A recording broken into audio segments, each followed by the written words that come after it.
Bell बजाओ और समा की खबर से बाखबर हो जाओ। तो इससे क्या होगा? खबरें हो या रीएनैक्टमेंट या हो सुबह सवेरे के टोटके, समा की खबर चाहिए तो बेल बजाइए।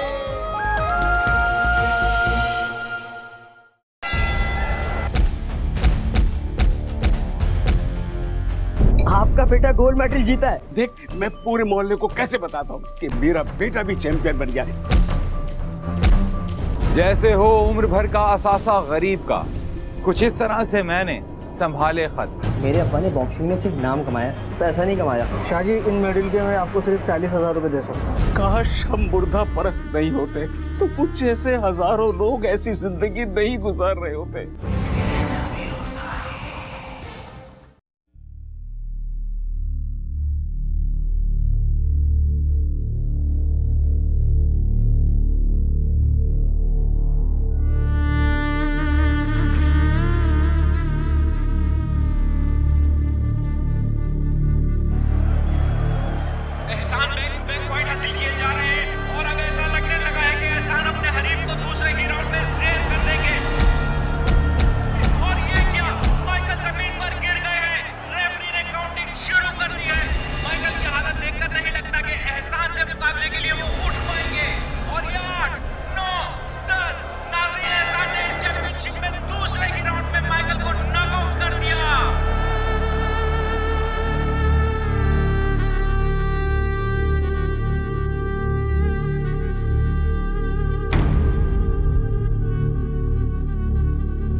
जैसे हो उम्र भर का असासा गरीब का, कुछ इस तरह से मैंने संभाले खत। ये किसी के खत तो नहीं थे, लेकिन किसी की उम्र भर का असासा जरूर थे। आखिर ऐसे क्या हालात हुए कि एहसान ने अपनी कामयाबियों की निशानियों को आग की नजर कर दिया, जिसे उसने सारी जिंदगी बहुत संभाल के रखा था। आखिर ऐसा क्या हुआ कि जिंदगी से लड़ने वाला आज हिम्मत ही हार बैठा था? यही है हमारे आज के सवाल और इनका जवाब है हमारी आज की इस कहानी में। मैं हूं सुहेल समीर। तो आइए ये कहानी शुरू से देखते हैं।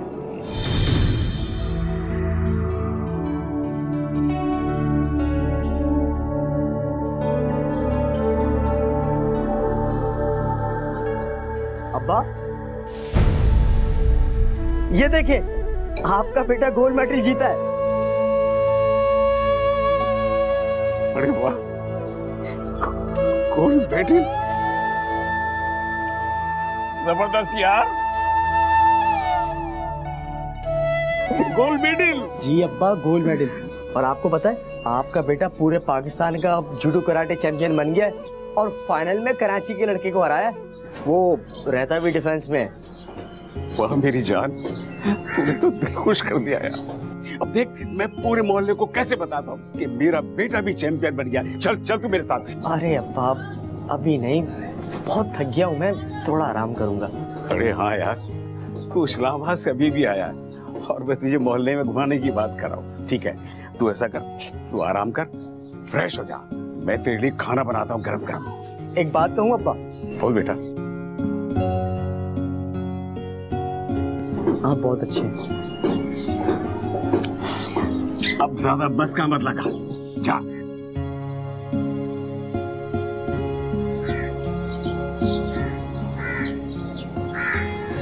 मेरे मौला, तेरा शुक्र है।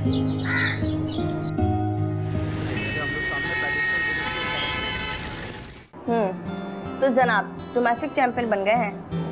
हाँ जनाब, अगर आपको कोई भी छेड़े ना तो कह देना कि तुम्हारा दोस्त ताइक्वांडो चैंपियन है। सब तुम्हें फौरन से बैन बना लेंगे। अच्छा है। वैसे एक बार मेरी समझ नहीं आई, तुम्हारे अब्बू खुद इतने नामी ग्रामी बॉक्सर हैं, तो फिर तुम ये ताइक्वांडो क्यों ज्वाइन की? हाँ यार, मैं बॉक्सर बनना ही नहीं चाहता था। जब से मुझे पता चला कि मेरे अब्बा मुझे बॉक्सर बनने नहीं देंगे, उसके बाद से मैंने हिम्मत ही छोड़ दी। इसलिए मैंने ताइक्वांडो ज्वाइन कर ली। तो बड़ी अजीब बात है, वो तो खुद इतने अच्छे बॉक्सर हैं और फिर भी वो बॉक्सिंग के खिलाफ है। मेरे अब्बा ने बॉक्सिंग में सिर्फ नाम कमाया और सिर्फ नाम ही कमाते रह गए, पैसा नहीं कमाया। और तुम्हें पता है ज़िंदगी चलाने के लिए पैसे की ज़रूरत होती है। अब्बा को चैंपियनशिप के बाद मामूली सी नौकरी क्या, कोई भी जॉब नहीं मिली। हाँ, तो मतलब तुमने अपने अब्बू की वजह से बॉक्सिंग ज्वाइन नहीं की? हाँ, यही कह सकते हो। लेकिन जो भी है, स्पोर्ट्समैन तो हूँ ना। और तुम्हें पता है 1 महीने बाद मेरी सरकारी नौकरी लगने वाली है। अरे वाह, ये तो बहुत अच्छी खबर है भाई। हाँ लिया, तुम्हें एक बात बताऊँ, अब्बा अपनी पुरानी चीज़ें, गोल्ड मेडल देख के अखबारात में अंदर से कुड़ते रहते हैं, लेकिन मुझसे कुछ शेयर ही नहीं करते। और मैं जानता हूँ उनके अंदर एक लावा सा दहक रहा है। खैर ये बताओ, तुम्हें आइसक्रीम कैसी लगी? हाँ बहुत अच्छी है। अच्छा एक बात तो बताओ, ये जो तुम्हारा फाइनल मैच हुआ है, इसकी कोई रिकॉर्डिंग वगैरह तो होती होगी ना?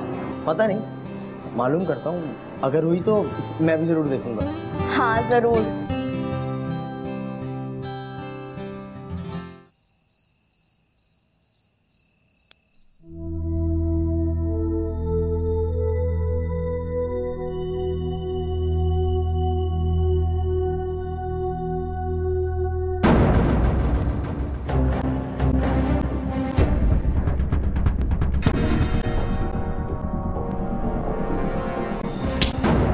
मना क्या था मैंने तुझे?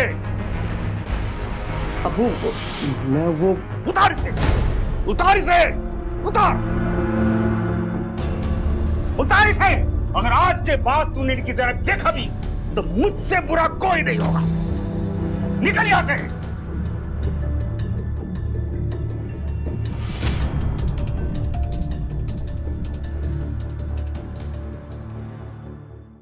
वो एहसान जिसने अपना खून बहाया, दूसरों के मुक्के खाए और अपने मुल्क का नाम रोशन किया, आज उसी मुल्क में कोई भी इदारा उसे सरकारी नौकरी देने को तैयार नहीं था, तो मजबूरन उसे सिक्योरिटी गार्ड की नौकरी करना पड़ी, जिससे वो अपना और अपने बेटे का पेट पाल रहा था। इंटरनेशनल चैंपियन होने के बावजूद एहसान ये कभी भी नहीं चाहता था कि उसका बेटा बॉक्सिंग को अपना करियर बनाए। यही बदकिस्मती है।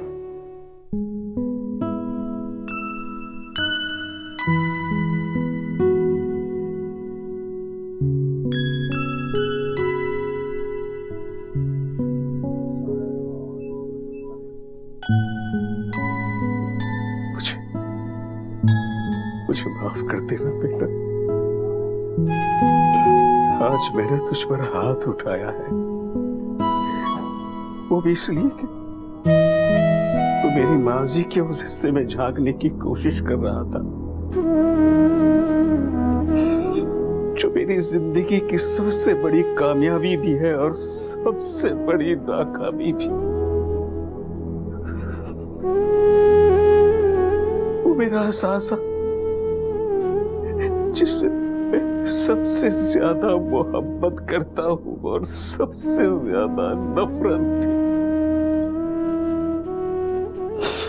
मुझे माफ कर देना मेरी जान, मुझे माफ कर देना मेरा बेटा, मुझे माफ कर देना।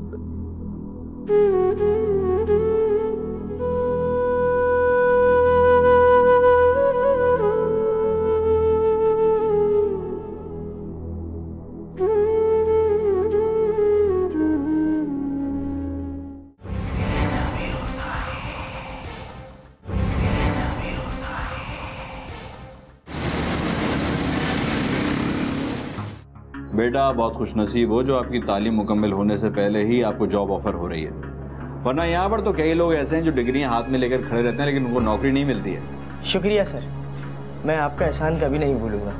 एहसान की कोई बात नहीं है बेटा, एहसान भाई से मेरा बहुत पुराना ताल्लुक है। मैं चाहता था कि मैं उनके लिए कुछ करूं लेकिन नहीं कर सका। चलो वो नहीं, उनका बेटा ही सही। सर तो फिर मैं कब से ज्वाइनिंग दूं? जब से तुम चाहो, बस तुमको अपॉइंटमेंट लेटर मिलते ही 1 लाख रुपए जमा कराने होंगे। 1 लाख? क्यों, 1 लाख रुपए ज्यादा है क्या? 2-2, 3-3 लाख रुपए लेकर लोग यहाँ पर लाइन में खड़े हैं, उनको नौकरी नहीं मिल रही है। तुम तो खुशनसीब हो। और वैसे भी तुम ये मत सोच लेना कि इस 1 लाख रुपए में से 1 रुपया भी मेरी जेब में आएगा, उस पर हराम है वो रुपया। भाई आगे के लोगों का भी पेट भरना पड़ता है, क्या करें। एहसान भाई को सब कुछ पता है, उनसे तुम पूछ लेना। सर आपकी बात अपनी जगह ठीक है, लेकिन मैं 1 लाख रुपए कहाँ से करूंगा? अब ये तो मैं नहीं बता सकता कि तुम 1 लाख रुपए कहाँ से करोगे, लेकिन अगर नहीं कर सकते तो कोई बात नहीं, तुम खुद फैसला कर लो तुमको नौकरी करनी है या नहीं करनी है। नहीं, मुझे करनी है। आप मुझे सिर्फ 2 दिन का टाइम दे दें, मैं परसों आपको बता दूंगा। तो फिर ठीक है, परसों तक तुम पैसों का बंदोबस्त कर लो, फिर तुम आ जाना। चलो अब शाबाश, जाओ फटाफट, तुम्हारा इंटरव्यू हो गया।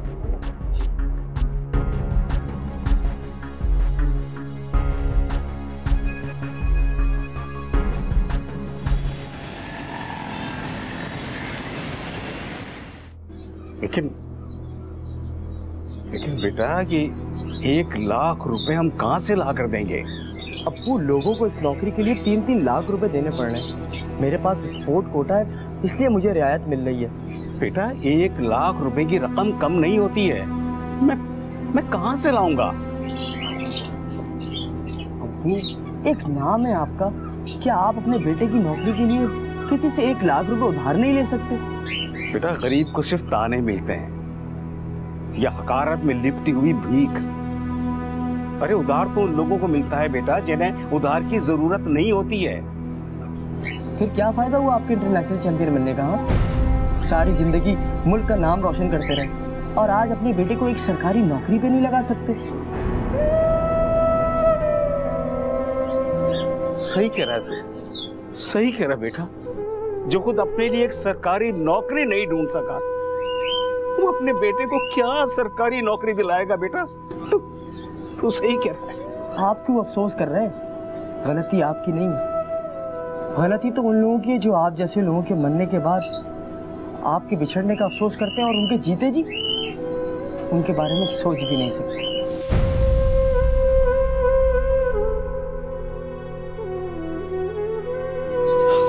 सही कह रहा है बेटा तू। काश हम मुर्दा परस्त नहीं होते तो कुछ जैसे हजारों लोग ऐसी जिंदगी नहीं गुजार रहे होते। सही कह रहा बेटा तू, कुछ नहीं कर सका।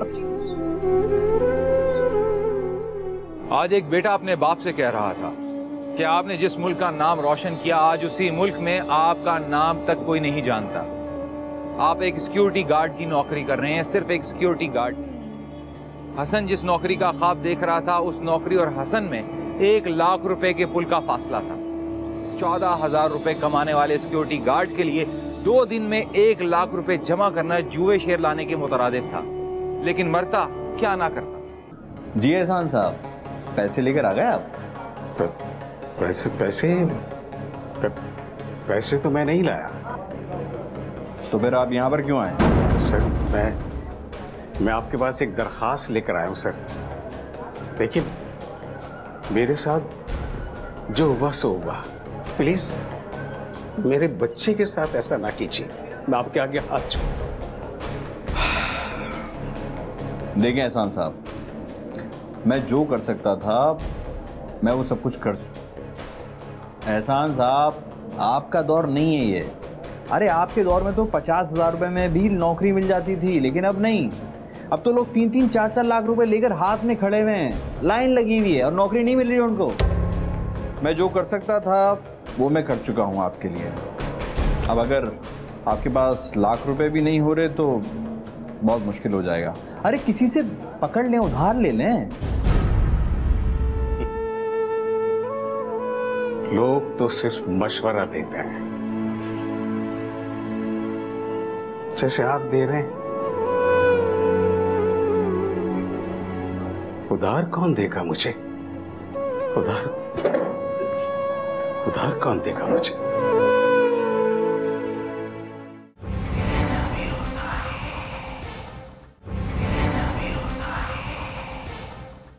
हसन ने तो खुद को समझा लिया था, लेकिन एहसान के दिल में यह बात किसी फास की तरह चुभती चली जा रही थी। लेकिन अभी तो उसे इससे भी बड़ी तकलीफ का सामना करना था। जबरदस्त जबरदस्त जबरदस्त।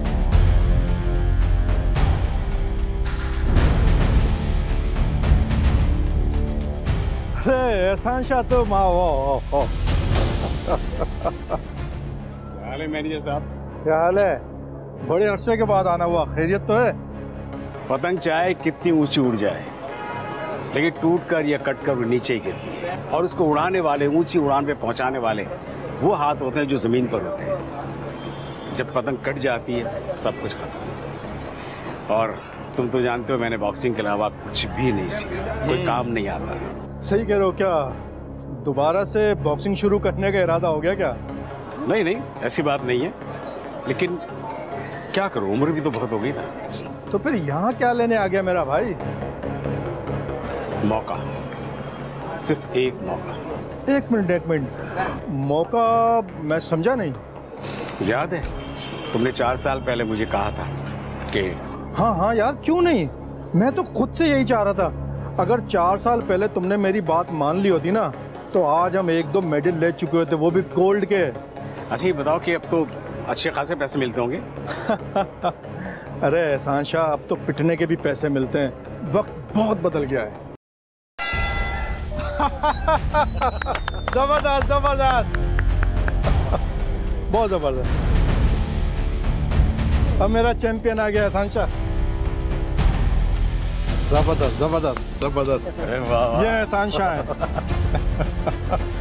बहुत जबरदस्त। आपका मैं बड़ा फैन हूँ, तो चैंपियन रह चुके हैं सर। आपके साथ एक सेल्फी ले सकते हैं? हाँ, ये सेल्फी बनाते हैं। ऐसे ऐसे ऐसे, ये देखो।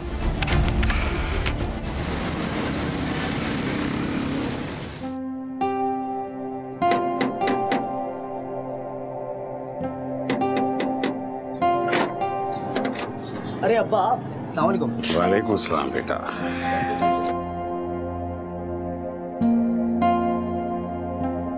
ये झाड़ू छोड़ और मेरी बात सुन। क्या हुआ अब्बा? पता है, आज मैं क्लब गया था और वहां पर एक बॉक्सर है जो उसी वक्त रिंग से जीत कर आया था। मेरे पास आया और बोला, शाह सर मैं आपका बहुत बड़ा फैन हूँ। फिर उसके बाद उसने मेरे साथ सेल्फी बनाई। आप क्लब क्यों गए थे? काम की बात करने। लेकिन क्यों? यार देख, ये गार्ड की नौकरी से जरूरतें पूरी हो जाए ना, ये बहुत बड़ी बात है। और जब पैसे बचेंगे तो घर में काम आएंगे ना।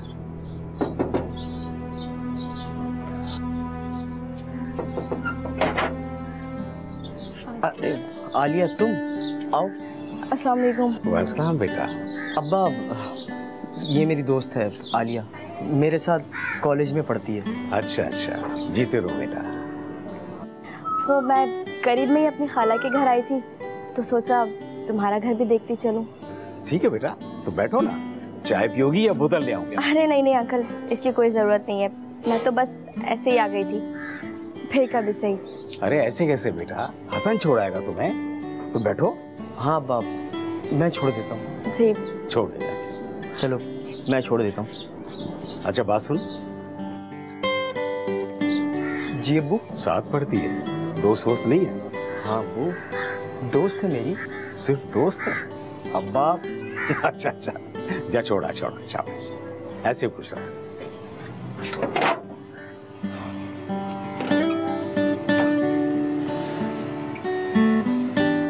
माशाल्लाह कितना बड़ा हो गया है। हसन की माँ अगर आज तू जिंदा होती तो कितना खुश होती।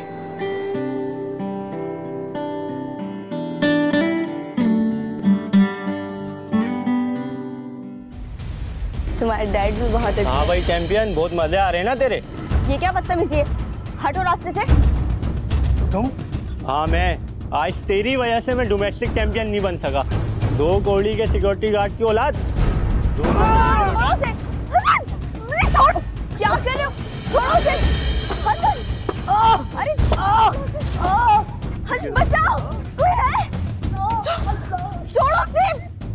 आलिया ने हसन को हॉस्पिटल पहुंचा दिया था, लेकिन अभी भी वो जिंदगी और मौत की कश्मकश में था। एहसान पर यह खबर किसी कहर की तरह टूटी थी।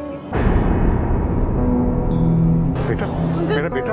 अंकल, वो हसन को पता नहीं कुछ लड़के आए और उनको फिर मारा। ठीक हो जाएगा बेटा, अल्लाह से दुआ करो, ठीक हो जाएगा मेरा बेटा, ठीक हो जाएगा। अंकल आप डॉक्टर से बात करें ना, क्या कह रहे हैं? अभी करता हूँ। तुम परेशान। डॉक्टर साहब इनसे बात करें। डॉक्टर साहब ये उनके फादर हैं। हसन के साथ आप ही है ना? ठीक।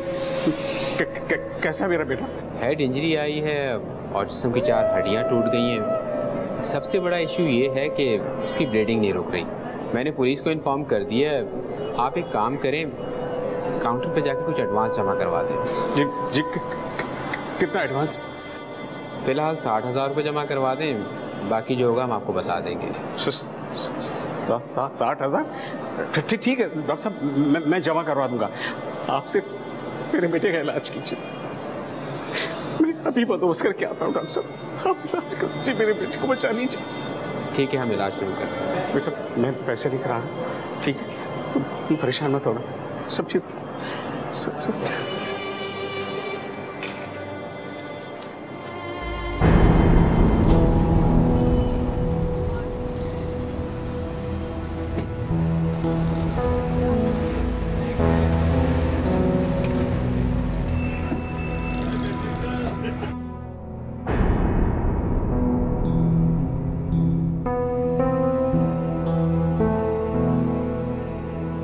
शाहजी, इन मेडल के मैं आपको सिर्फ 40,000 रुपये दे सकता। 40,000? चले ठीक है, दे दे।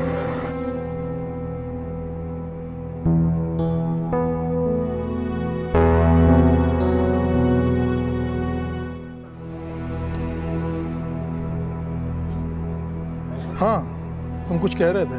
मैनेजर साहब, मुझे आपसे बहुत जरूरी काम है। हाँ एहसान शाह, वो लड़के बता रहे थे कि तुम्हारा बेटा अस्पताल में, कैसी तबीयत है उसकी?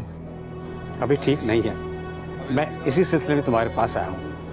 मुझे कुछ पैसों की जरूरत है। पैसों की? कितने पैसे चाहिए? यही 20-25 हजार कम से कम। देखो एहसान शाह, 4-5 हजार की बात होती तो मैं तुम्हें मना नहीं करता। तुम्हें तो पता है कि एसोसिएशन का बजट इतना है नहीं, और मैं लेट हो रहा हूँ, मैं थोड़ा सा बिजी हूँ, फाइट शुरू होने वाली। मैनेजर, मेरी बात सुन। तुमने कहा था ना कि यहाँ पिटने वाले को भी पैसा मिलता है। मैं मुकाबला लड़ता हूँ और मैं हार जाऊंगा, तो मुझे उस हार के पैसे दिला दो। पता है ना तुम्हें मुझे पैसों की कितनी सख्त जरूरत है।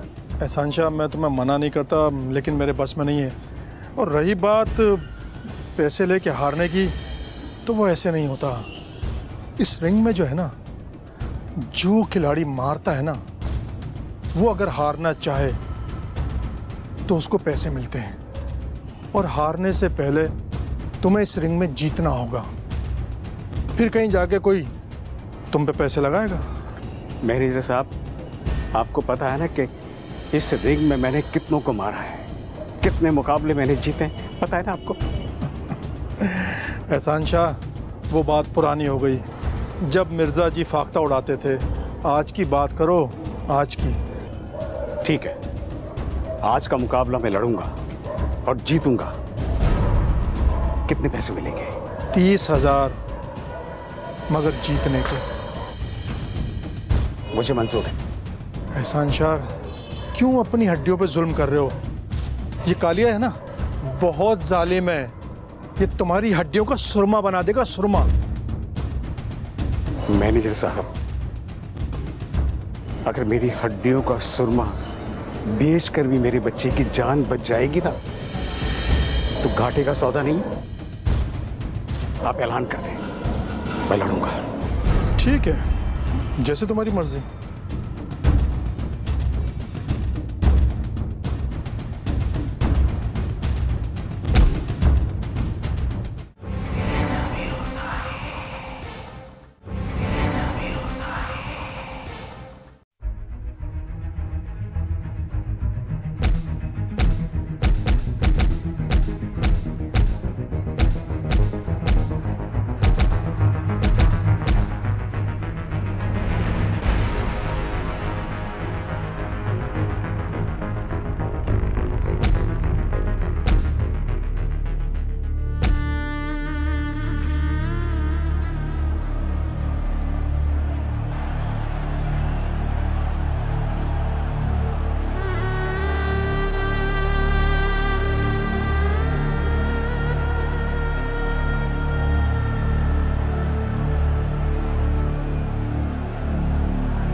एहसान ये लड़ाई तो हार गया था, लेकिन अपने बेटे को नहीं हारना चाहता था।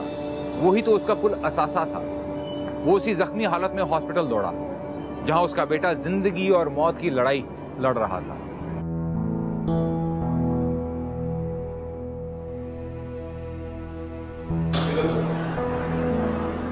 आलिया बेटा।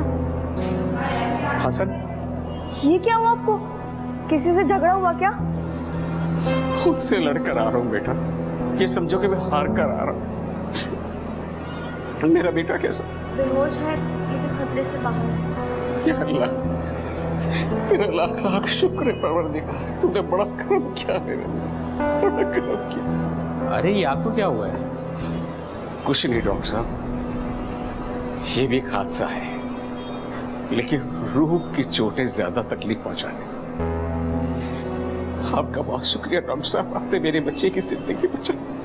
अल्लाह के करम से हमने आपके बच्चे की जान बचा ली है। अगर आप अपने बच्चे को पैरों पे चलता देखना चाहते हैं तो 2.5 लाख रुपए का बंदोबस्त करना होगा। उसकी टांगों का ऑपरेशन करना है। जल्द से जल्द पैसों का बंदोबस्त कर लें, देर हो गई तो बहुत ज्यादा देर हो जाएगी। ठीक है डॉक्टर साहब।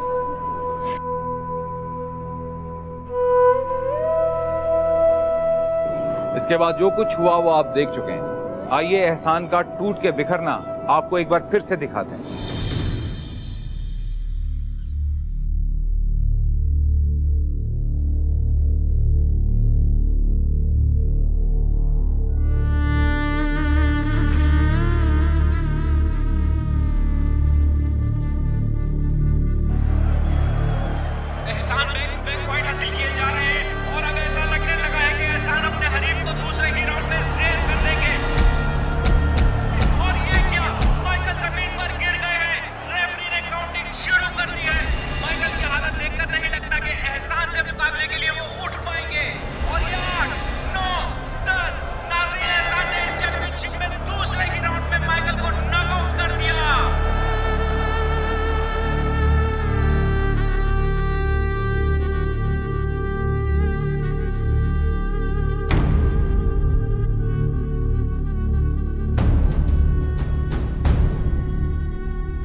साथ अपने दौर के मायानाज बॉक्सर मौजूद हैं, जिन्होंने सारा साल न सिर्फ पाकिस्तान में अपनी कामयाबी का लोहा मनवाया, बल्कि दुनिया भर में भी पाकिस्तान को फतह से हमकिनार करवाया। ये हमारे रियल हीरो हैं, एहसान शाह। जी शाह साहब, कैसे हैं आप? अल्लाह का शुक्र है। आपने पाकिस्तान को पूरी दुनिया में फतह से हमकिनार करवाया, लेकिन इसके बदले में इस मुल्क को कौम ने आपको क्या दिया? नाम दिया ना इस मुल्क ने, मगर इस कौम ने मुझे कुछ नहीं दिया। खैर, इस कौम का भी क्या कसूर? ये कौम तो है ही चढ़ते सूरज की पुजारी, और मैं भी तो इसी कौम का हिस्सा हूं। मैं जब बॉक्सिंग में हुआ करता था तो जब भी मैं जीत कर आता था तो लोग मुझे कांधों पर उठा लिया करते थे और मैं जीत की खुशी में ये सब भूल जाया करता था कि जो जमीन पर पड़ा है उसकी भी कोई वक़्त है, उसकी भी कुछ। यही उसूल है हमारी कौम का कि जो जीतता है उसे कांधों पर उठा लिया करते हैं और जो हारता है उसे पलटकर कोई भी नहीं देखता। वो मेरी जीत का टाइम था और ये मेरी हार का टाइम। बहुत दर्द और तकलीफ है आपकी बातों में। दर्द, तकलीफ? मुझे तो आदत है इस दर्द और तकलीफ की, आदत है मुझे। कई सालों से ये दर्द और तकलीफ उठाता आ रहा हूं, लेकिन वो जो अंदर कमरे में बेड पर पड़ा है ना मेरा बेटा, उसे आदत नहीं है दर्द और तकलीफ की, वो नहीं जानता है। और असल दर्द और असल तकलीफ यही है कि मैं उसके दर्द और तकलीफ को कम नहीं कर सका। हजार कोशिश के बावजूद मैं कम नहीं कर सका, कम नहीं कर सका मैं।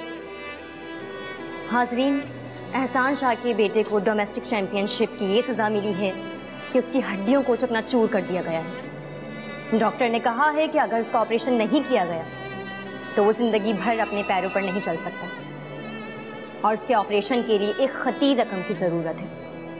नाजरीन, ये शख्स जो पूरी ज़िंदगी मुल्क व कौम के लिए जीतता आया है, आज हार गया है। प्लीज़ उसको हारने ना दें। शाह साहब, हसन के ऑपरेशन के बाद तक का तमाम खर्चा एक मेडिकल इंश्योरेंस कंपनी ने स्पॉन्सर कर दिया है और एक प्राइवेट यूनिवर्सिटी ने उसे स्कॉलरशिप देने का वादा किया है और इसके अलावा एक बैंक ने हसन को नौकरी का जिम्मा ले लिया है। या अल्लाह, तेरा लाख लाख शुक्र। और इसके साथ मैं आपका और इन तमाम लोगों का शुक्रिया अदा करूंगा जिन्होंने मेरी इस परेशानी को समझा। इस खुशी के मौके पर एक ऑटोग्राफ हो जाए। ऑटोग्राफ? आजकल ऑटोग्राफ का जमाना कहाँ है? वो कहता है ना आजकल वो लेते हैं सेल्फी। सेल्फी लो बेटा। हाँ जरूर।